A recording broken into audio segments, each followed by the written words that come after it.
Music Motion. Hindi ko nga alam yan. Music Motion? Yes. Bago ba? Si Tita Presi. Oh.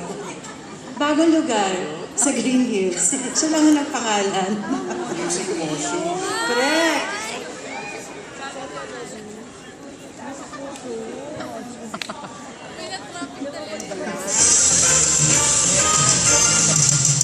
We are back here at the Newport Performing Arts Theater in Resorts World, Manila for FAMAS 2015. Isang award na lang ang award na yan ang pinakahihintay ng lahat.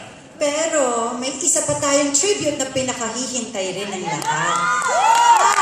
At ngayon lang mangyayari ito sa isang awards night. Only because of the people behind FAMAS. Very first time. I'm excited. Alam mo, Miss Pops, ang dalawa sa kanila ay naging leading ladies ng aking ama na si Eddie Gutierrez. Wow. Diba? Lahat, yung dalawa. Yung apat naman na makikita natin, ito yung mga tinatawag na movie queens ng 1990s and the new millennium. Ganyan. Diba? Para alam na ng audience natin. Meron na ba kayong mga naiisip kung sino itong mga icons na ito? Para alam na nila. Pero meron po tayong disclaimer, okay? Para po dun sa mga tagahanga ng ibang mga movie queens na hindi natin na mababanggit ngayon, ina-explain lang po ng mga taga-FAMAS na kumbaga sa this year, ito po yung mga pararangalan.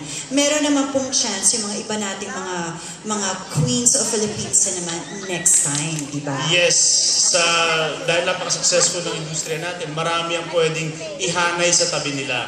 Pero nagkataon lang na itong anim na ito ngayon ang bibigyan natin. That's right! So, napaka-clear po yan.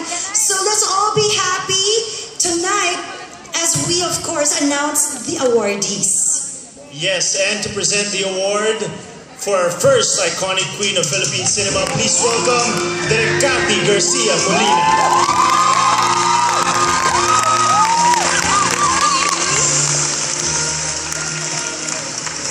Our first iconic movie queen is, para alam niyo na, Sarah Geronimo! Presenting the FAMAS Icon Trophy is Mr. Jojo Soliman of A-Try Media. And from the FAMAS is Angelo Padua.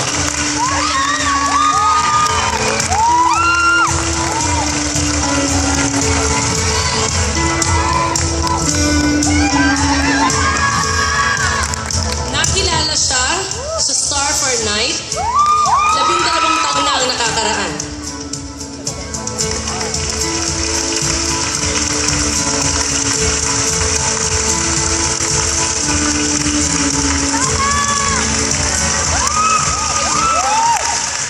Magandang gabi po.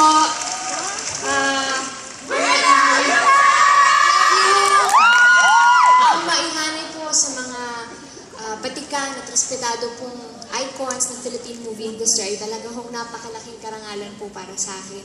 Maraming salamat po, FAMAS, sa parangal po na ito. Hindi ko po akalain na mabibigyan pong pansin yung mga naging pagganap ko sa pelikula dahil marami po nagsasabi na napakadaling gumawa ng rom-com at naiahanay nga po ako sa ganong klaseng ng pelikula, ganong klaseng genre. Pero sabi po ng aking direktor na napakaganda at sexy na wala sa simplicity ng storya o kung maliit man ang role or pumapareha man sa mga nagawa mong genre ng pelikula noon ang sukatan ng isang pagiging sincero o magaling na artista. Ang challenge nito ay kung paano mo bibigyan ng buhay at ng buong puso't katapatan ang isang character.